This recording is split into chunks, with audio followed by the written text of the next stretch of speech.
One of man's greatest sources of stress, of anxiety, of sadness is separation. Yung paghiwa-hiwalay. There is much separation, isolation, and aloneness in this life that gives us anxiety. At dapat ito ay ating maunawa, malutas sa abot ng makakaya, at sa tulong ng Panginoon upang maibsan ang mga lungkot at tunay nga na mas sumaya ang buhay. Separation and God's kingdom.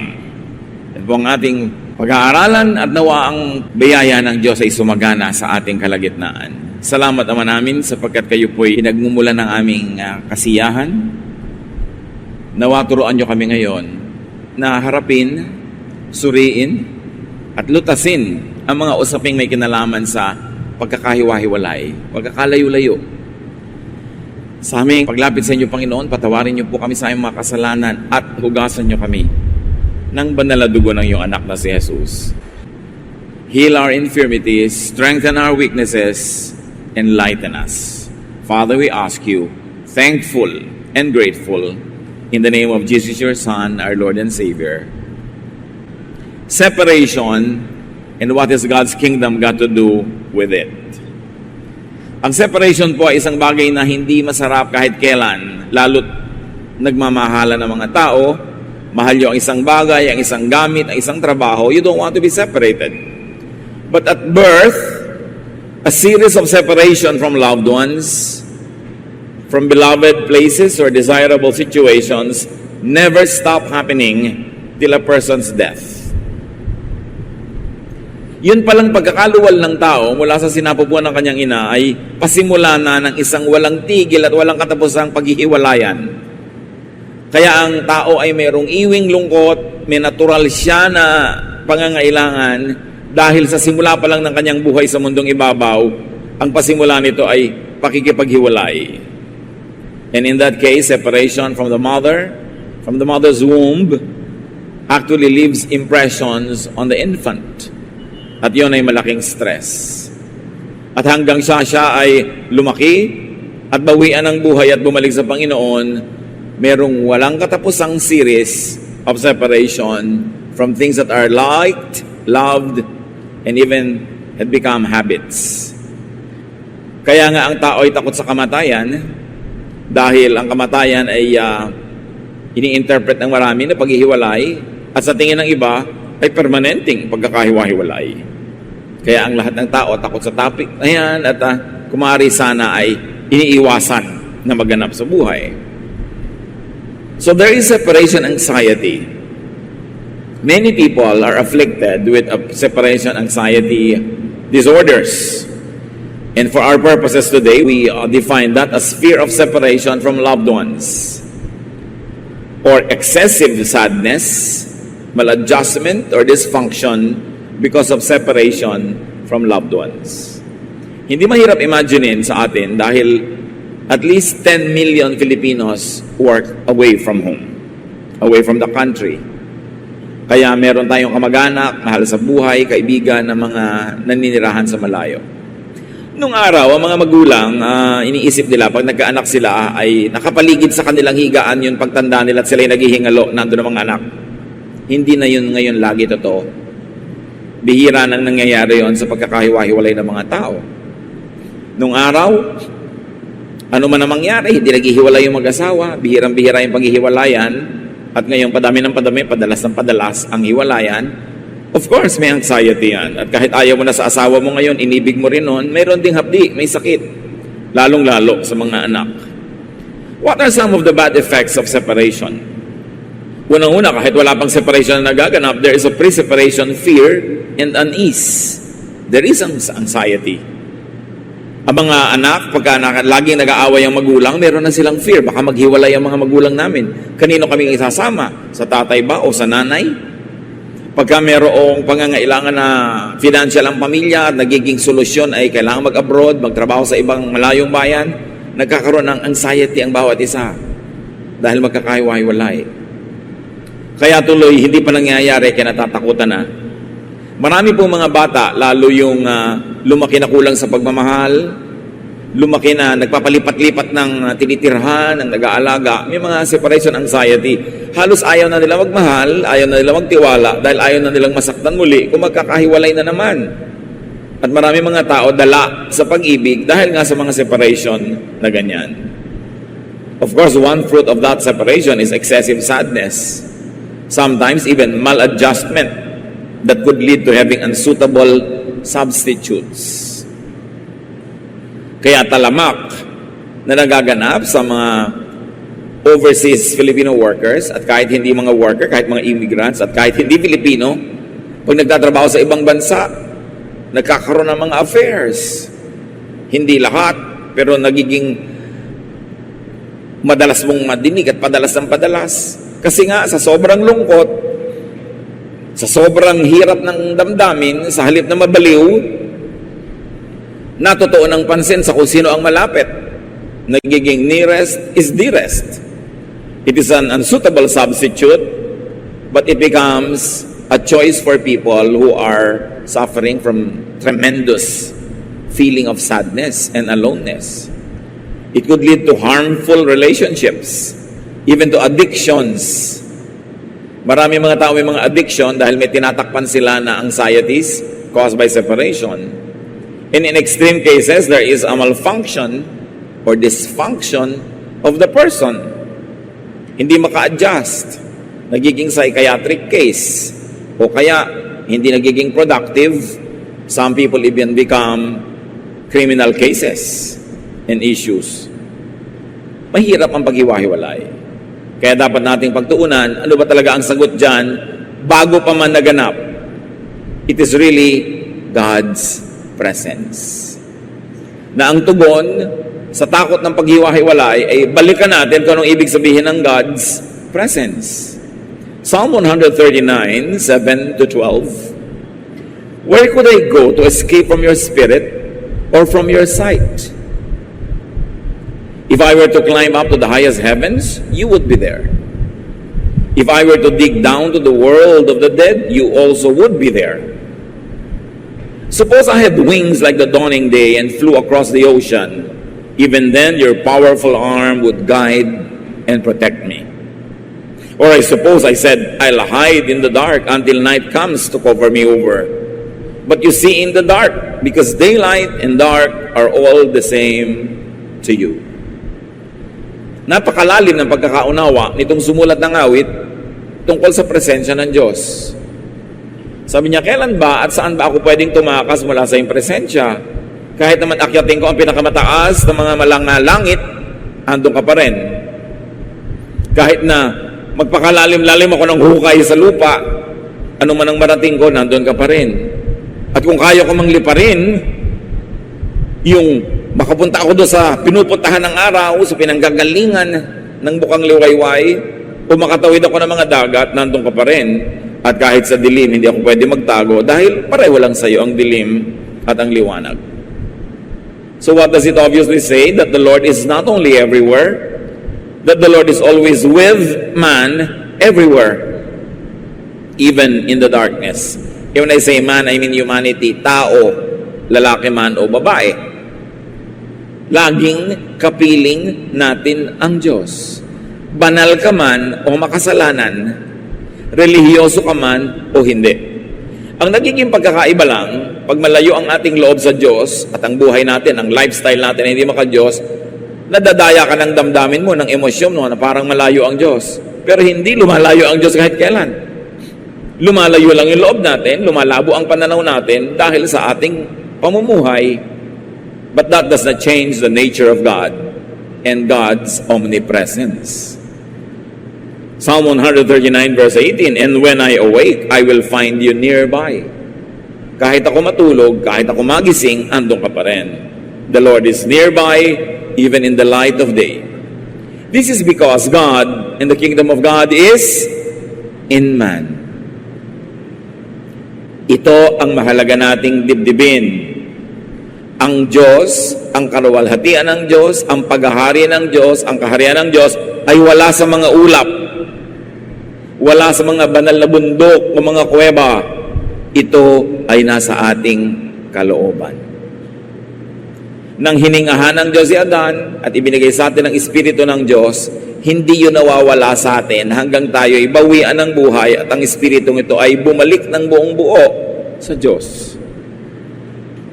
Luke 17:21, Jesus says, "The kingdom of God is within you." Pag nadadaya tayo ng kaaway because the enemy comes to steal, kill, and destroy, dapat nating maalala ang katotohanan na hindi tayo kailanman nalalayo sa Diyos. Bakit? Sapagkat tayo ang tahanan ng Espiritu ng Diyos. Ang templo ng Diyos ay hindi mga batong gusali, hindi mga building, hindi mga puno, ang puso ng tao. That's why the Bible says, you are the temple of the Holy Spirit. That the Holy Spirit is within you. Ano ngayon ang kinalaman niyan sa separation and God's kingdom? Separation could affect anxiety and affect, hurt, and damage a lot of people, man, if he does not dwell in God's kingdom within him. Pag hindi natin naunawa, mga kapatid, at hindi natin na-develop yung relasyon natin sa Espiritu ng Diyos na nasa atin, pag hindi tayo natuto na kumanlong, manahan doon sa kalooban natin kung saan naroon ang Espiritu ng Diyos, madadaya tayong maniwala na tayo nga kuminsan ay nag-iisa. We could look inward for connection and wholeness and find God. But separation could damage that if we do not look inward. Marami pong mga tao sa paghahanap nila sa Diyos kung saan-saan nagpupunta. Akala nila matatagpuan nila ang Diyos sa isang lugar, sa isang religious gathering, o sa isang religious group, sa isang code of ethics or code of conduct. Yes, it is possible to enhance our understanding of God when we are with groups and in activities that exalt God, study His Word, and actually physicalize and operationalize God's love. But you don't have to go anywhere. You don't have to go far because the kingdom of God is within you. If we do not do that, if we do not find God inside of us, if man does not find God inside of him, he will look everywhere and not find God. At dapat natin itong unawain, mga kapatid, na ang paglapit talaga sa Diyos is a personal activity. Kaya kahit sumali ka sa isang worship event, kung personally hindi ka naman a-attach sa Diyos, wala ka rin mapapala. Kahit anong religious identity mo, pag wala kang personal connection with God who lives in you, you will forever feel empty. And when you are empty and you feel empty of God's love, no human love, no human and material presence can compensate for that grave loss and a great lack. Kaya kailangan itong ating ma-develop, personal spirituality. Man should look for, find, know, and connect with God within himself. Hindi ko naman sinasabing dapat do-it-yourself religion. Pero meron ka dapat na fellowship, meron kang spiritual family, may ministry ka, meron kang feeding from other people. The gifts that God gave to other people are ministered to you, pero huwag kang mawawalan ng personal worship, personal devotion, personal study of God's Word, personal reflection.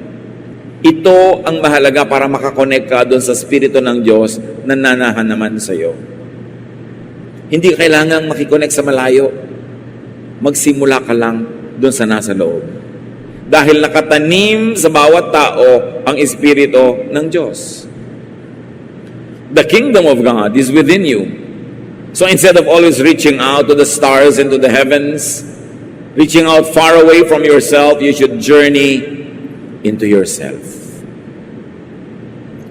Let us always remember to prioritize personal worship. When was the last time that you worshiped by yourself? That you sang to the Lord on your own? That you played music? When was the last time that you danced before the Lord? Some of you dance, some of you don't. But some of you want to play music for the Lord. But when was the last time you played music for the Lord? Kay musician ka talaga. O umaasa na lang ba tayo sa mga professional, sa mga specialist musicians, specialist dancers? Meron pa mga tao nga, iniaasa pa yung prayer para sa buhay nila sa mga specialist prayer warriors, so-called. Lagi ipag-pray mo ko. Ba't di kayo mag-pray? Walang specialist sa prayer. Lahat tayo may access. Marami kasi mga tao, they style themselves as your bridge to God, na parang kung magdadasal ka mag-isa, parang hindi na sapat, kailangan lagi silang nandun. And this is somehow the fault of very organized and very stratified and institutionalized religion. That religion brings God far away from people so that you will need religion to get near to God. It is not right. You can connect directly with God because you are the kingdom of God. God's kingdom is in you. Is within you. At pag nagsama-sama lahat ng mananampalataya, nabubuo ang ibig sabihin ng kingdom na yon. But there is that sacred spot inside of you where the Spirit of God resides. It is the Spirit that is grieved when we sin. It is the Spirit that is joyful and joyous when we do right. Yung Espiritu na nagtuturo sa atin ng konsyensya, nagpaparamdam sa atin ng mali, kasama natin yun. God is not far away from every person. God is never away. And you are never separated from God.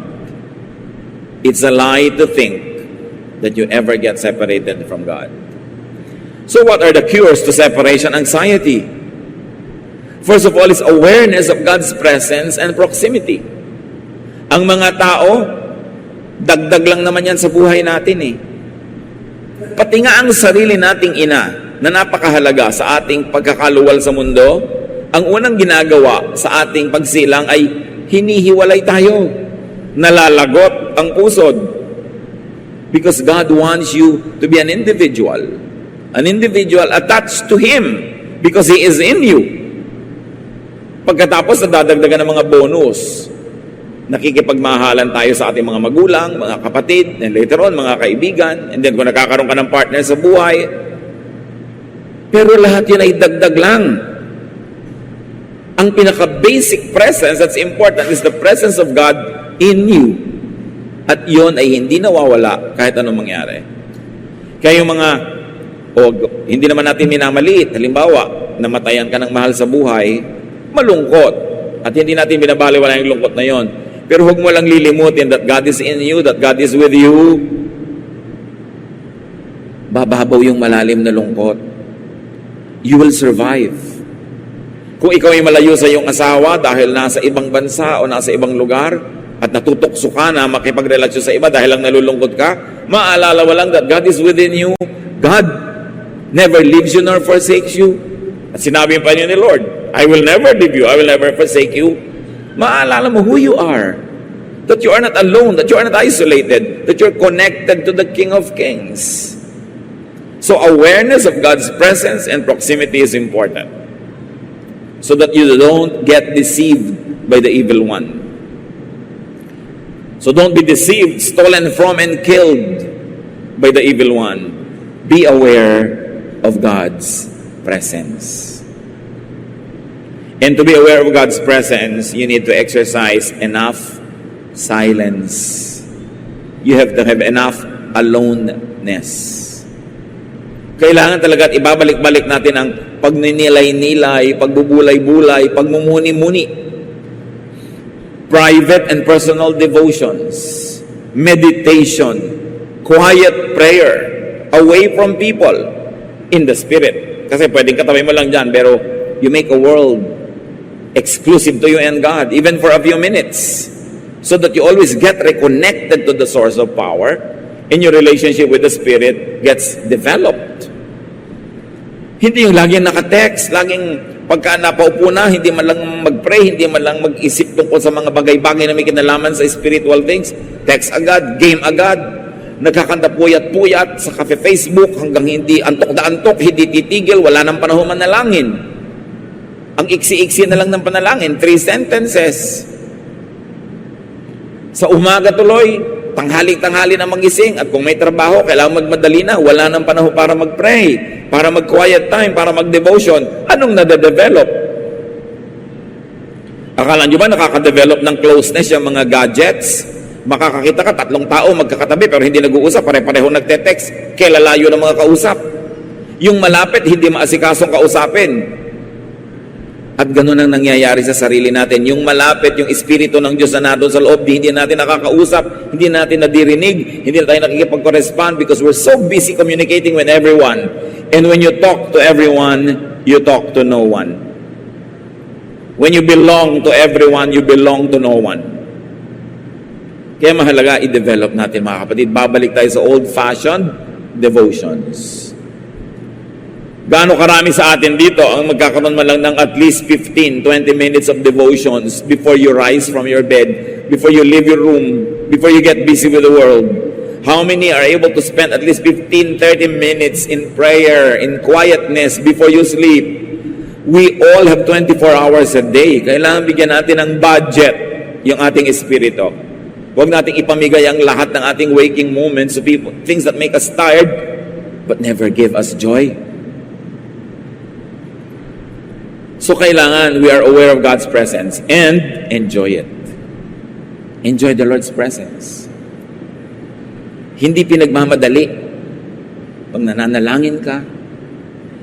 Pag may nagtatanong, Pastor, paano po ba i-develop yung personal relationship with God, yung spiritual relationship? And I would always give the same answer. The Bible is not a manual that gave us how. You have to invent your ways. You have to find ways to communicate with God personally. How will you? You have to devote time. Kailangan meron kang oras na wala kang iniisip para magkalugar naman yung mensahe ng Diyos na gusto niyang ipasok sa isip mo. Kung lagi ka may iniisip, busy ka, there's no space for God. Don't always mistake activity for achievement. We have a full calendar of activities, but what do we achieve? Ano ba talaga ang nangyayari?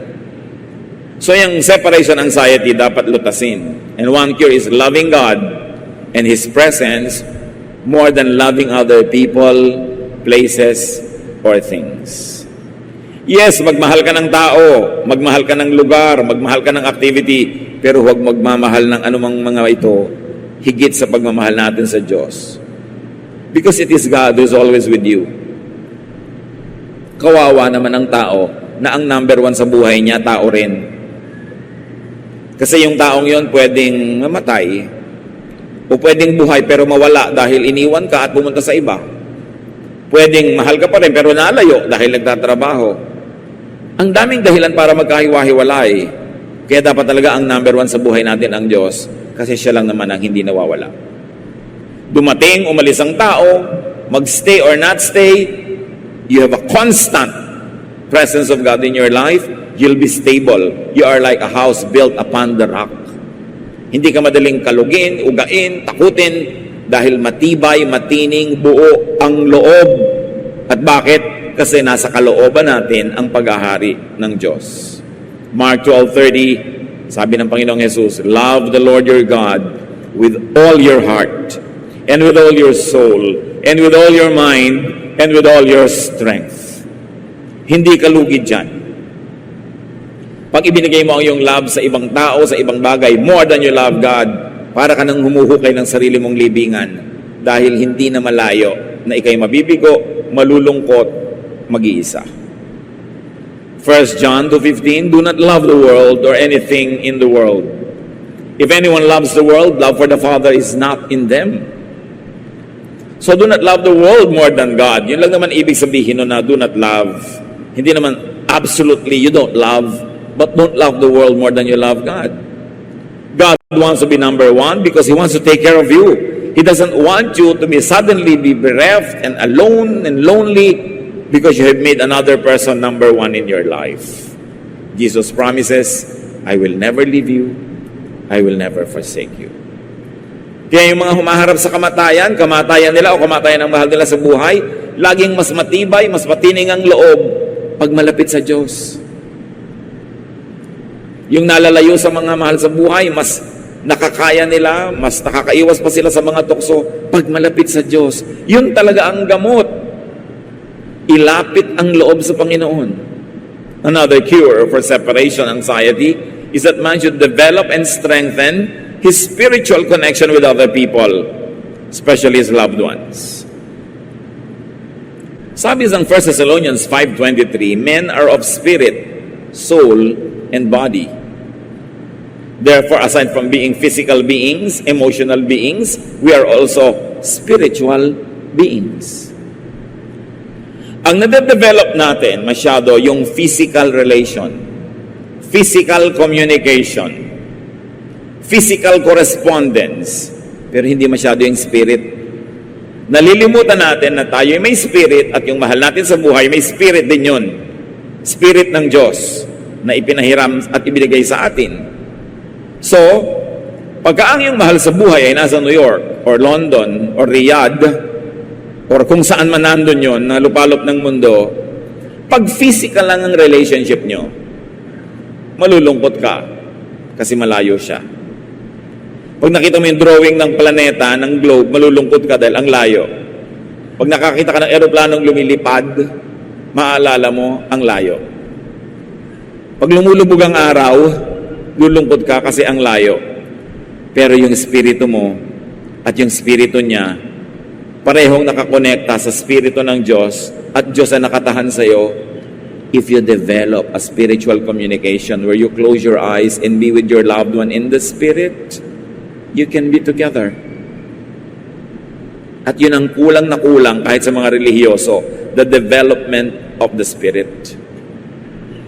Because people usually develop only their physical connection and operate and rely on it. Kailangan mo ng internet, kailangan mo ng cellphone, kailangan mo ng text, kailangan mo ng sulat para you feel connected. Physical yun eh. Material. At hindi ka lang physical and material person, you are a spirit. So importante, in answer to separation and anxiety, people could and should develop fellowship, correspondence, and connection in the Spirit. Mahirap ba na mananahimik ka and you connect with your father or mother or brother or sister in the Spirit? Kasi may Spirit din sila. Lalo pag pinag-usapan nyo ba, the same time kayo na maggaganon. Pero kahit pa nga hindi same time because the Spirit is timeless. Pero sabi, ano yun? You see, we're so ignorant of our spirituality. Kailangan ma-develop yung feelings, yung thought, yung prayer, if you like to call it so. Colossians 2:5, sabi ni Paul, for though I am absent from you in body, I am present with you in spirit. And he meant it, literally. Sabi niya, pag may ginawa kayo, isipin yung nandun ako, dahil nandun ako, because I'll be with you in spirit. A very highly developed spirituality. Pagka ganun ang na-develop nating relasyon sa mga mahal natin sa buhay, walang malayo. At yung mga iba, lalo yung mga mas conservative, yung kanilang culture, hindi masyadong na ko-conquer pa ng mga media, ng mga modern gadgetry, develop pa nila yung pakiramdam, yung kutob. Nararamdaman nila yung nangyayari sa mahal nila sa buhay. Bakit mo nararamdaman? Hindi yun evil, hindi yun witchcraft. Kasi may spirit ka, may spirit siya. Pag nagsasuffer siya, yung spirit nyo nag-uusap. Kaya nga, ang sabi sa Romans, we don't know how to pray, but the Spirit prays for us beyond words. The Spirit in us can pray to the Spirit of God beyond us, in spite of us, without us. Kaya pag dinevelop natin yung spirituality natin, the Spirit, sabi niya, we don't know how to pray, but the Spirit prays for us. May ganun. So when Paul says that I'm with you in spirit, this must be more than just a figure of speech. Because Paul had a very highly developed spirituality. 2 Corinthians 12:2, I know a person in Christ, and he was referring to himself, who 14 years ago was caught up in the third heaven. Whether in the body or out of the body, I do not know. God knows. So may nagaganap kay Paul, na may nararating siya, may nalalaman siya, na yung katawan niya hindi naman nagpupunta doon. At sabi pa nga niya, hanggang third heaven, dinadala siya. Kaya maraming revelation sa kanya. Siya lang ba ang meron nun? Mga anak ng Diyos ay pwedeng ma-develop at different levels. Hindi ko sinasabi maging mga clairvoyant kayo, mag-telekinesis o kung ano-ano pa. Pero ang point, may spirit tayo. And the spirit transcends time and space. Yung mahal nyo sa buhay, may spirit din. Kaya walang telepono, walang kuryente, hindi kayo makapag-connect. Can you not communicate in spirit? It is not impossible. Para yung feeling of aloneness mo maibsan. Kasi kumuha ka ng substitute na nalulungkot ka, let the devil take tomorrow, but tonight I need a friend. Kaya kung ano-anong nangyayari sa mga magkakahiwalay na mag-asawa, kasi nakakalimutan pwede kayong magkaugnayan sa Espiritu. People can spiritually connect with God and can thus connect through God with other people. Yun. Hindi naman yung Espiritu mo tsaka Espiritu niya, sila na yung nag-usap. Through God. Because your spirit is one with the Spirit of God in you. Yung spirit ng sinumang tao, one with the Spirit of God in him. And there's only one God. So through God, we can connect. Parang satellite. Colossians 1:17, God's Son was before all else. And by Him, everything is held together. So through Jesus, we can fellowship in the Spirit. Siya yung common denominator. Siya yung satellite. Romans 12:5, there are many of us, but we each are part of the body of Christ, as well as part of one another. So you are a part of the body of Christ. Your loved one is a part of the body of Christ. So spiritually, you belong to one and the same body. You are never isolated. You are never alone. Develop your fellowship via satellite. Ang satellite, si Jesus. Develop your love via satellite. Kung malayo ang iyong loved one. Remember, you are not just a body. You are also a spirit. But sadly, in many people's cases, our spirit and spirituality are mostly underdeveloped. Kumbaga yung kaliwa mo masyadong underdeveloped, hindi makapagsulat, kanan lang, maraming hindi magawang mabuti kasi hindi mo ginagamit walang practice. Ganon din yung ating spirito. Wala kasing practice. Pagka pumikit na para magdasal, nakakatulog. Nabobor. Kailangan laging physical. Kailangan laging exciting and sensual. Pero meron tayong spirituality. 1 Corinthians 3:1-3. My friends, you are acting like the people of this world. That's why I could not speak to you as a spiritual people. You are like babies as far as your faith in Christ is concerned. So I had to treat you like babies and feed you milk. You could not take solid food, and you still cannot because you are not yet spiritual. Nakita niyo yung malinaw na mensahe ni Paul sa church sa Corinth? Sabi niyo, alam niyo, hindi ko man lang kayo makausap birang spiritual beings. Laging grade 1 ang level natin. Hindi ko na kayo makausap as grade 6, as high school, as college. Kasi hanggang ngayon, hindi pa kayo umaasenso. Napaka-sensual pa lang ninyo, worldly, physical. It's not wrong, but you have to graduate to other levels also. Hindi ko kayo mapakain ng karne, hindi ko kayo maturuan ng mahihirap na bagay. Kasi oras na naturuan ko kayo ng mahirap, magagalit pa kayo sa akin. Ako pa ang aariin ninyong masama at demonyo. So hanggang grade 1 na lang lagi ang turuan natin. Puro gatas na lang ipinapakakain ko sa inyo, hindi ko kayo mapakain ng steak, sabi ni Paul. And that is because you are very underdeveloped spiritually. So may ganun. Tayo-tayo na lang ang maghusga sa sarili natin kung tayo ba ay mature or not. Siyempre, ang mga childish, laging na-offend, laging nagagalit, laging nagtatampo, laging kailangan mong alagaan, laging kailangan mong utu-utuin, amu-amuin para lang pumunta. Childishness yun. Kailan marunong ka maghanap buhay para sa sarili mo? Pinipigil ka na nga na umattend ng Bible study ko pa nagpipilit dahil alam mong makikinabang ka. Pero pag ang dali-dali mong tamarin, ma-discourage, umayaw, you know that you are not yet spiritual. And if you are not spiritual, you will only be operating on the physical and material planes. Hindi ka kumpleto. Maraming kulang. So develop spirituality through prayer. Dagdagan. Hindi yung utos ka ng utos kung kani-kanino to pray for you. Pati si Mary inuutusan, Mary, pray for us. Why don't you pray? Huwag utos ng utos. Develop spiritually through meditation. Nandun ka lang, you ponder a word, a verse. Yun lang, walang iba. And see what will be revealed to you. And develop yourself through deep feeling, pakiramdam. Yung pakiramdam, espiritu yun. Pag highly developed, tama ang nararamdaman. Pero pagka hindi, pwede rin mali. Even konsyensya nga, namamali na yan pagkagasgas na Sabi nga sa Bible, certain persons by ignoring their conscience have made shipwreck of their faith. So conscience should always be attuned to God. Kasi pag hindi mo pinapakinggan, ini-ignore mo, mamaya wala na rin siyang talab. Listen to your spirit.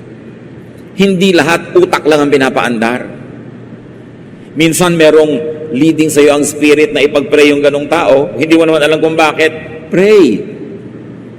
May leading sa iyo ang spirit kung minsan nabigyan mo ng something yung someone, walang ibang nagsasabi sa iyo, walang nakikiusap sa iyo.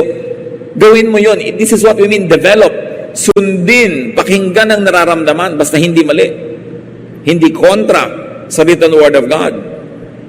Hindi laging utak lang ang pinapaandar kasi limited ang brain. Well, science tells you that brain is great. Yes, it's true.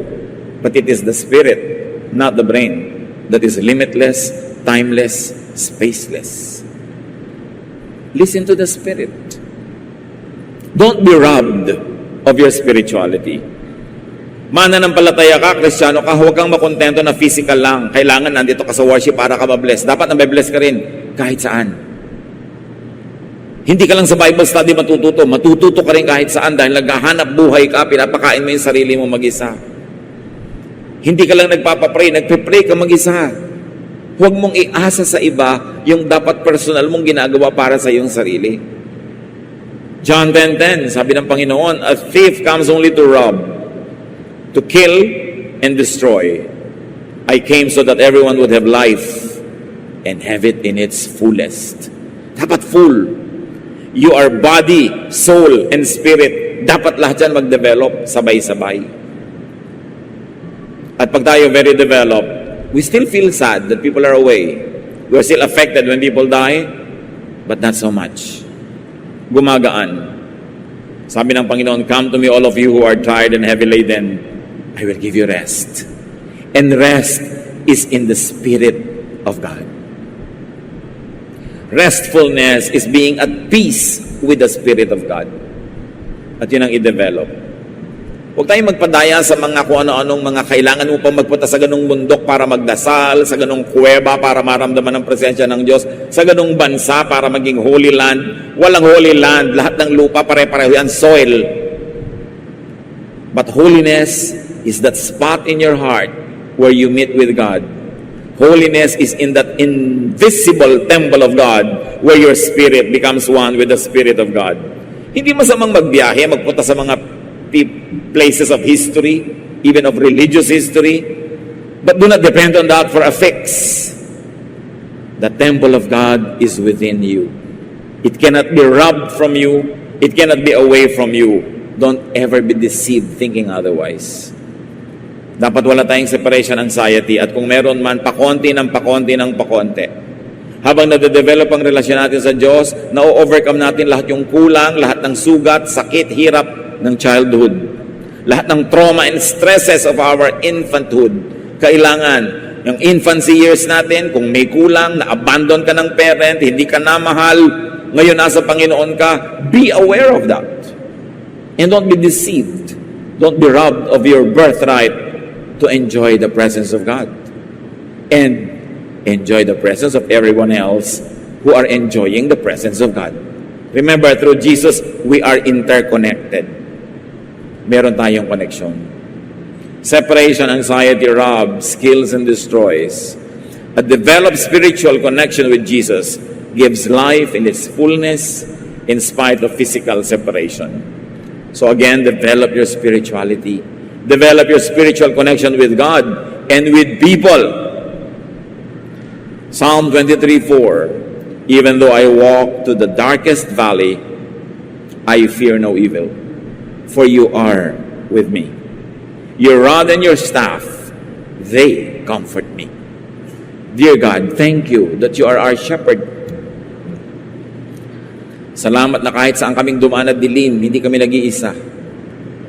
Kung may mga nadadaya sa mga kapatiran namin na nalulungkot at naniniwala na nga silang nag-iisa sila, paliwanagan mo ang aming isip at makita namin, Lord, ito isang kasinungalingan. You are with us. We can never be separated from you because we are your temple. Your kingdom is within us. We are the temple of the living God. At nawa, Panginoon, dahil dyan, maibsan ang mga paghihirap, ang mga kalungkutan namin, makapag-focus kami sa kaligayahan na nasa inyong presensya. At dahil dyan din, kami naman ay maging instrument to make other people happy, to make people feel loved, and to make people know that they too are included in your kingdom. Turuan mo kami, Lord, to expand your kingdom, to open eyes so that they will see your wondrous work, and so that our hearts will be filled with comfort. Sino man ngayon, Panginoon, ang nalulungkot, natatakot na mahiwalay, nahihirapan, ipaalala nyo, you are with us. Pagbulay-bulayan pa natin, mga kapatid, na ilang sandali, pag-isipan at i-apply natin sa buhay natin kung ano man ang dapat i-apply. And may the Lord's presence continue to empower you and make your life fruitful and joyful.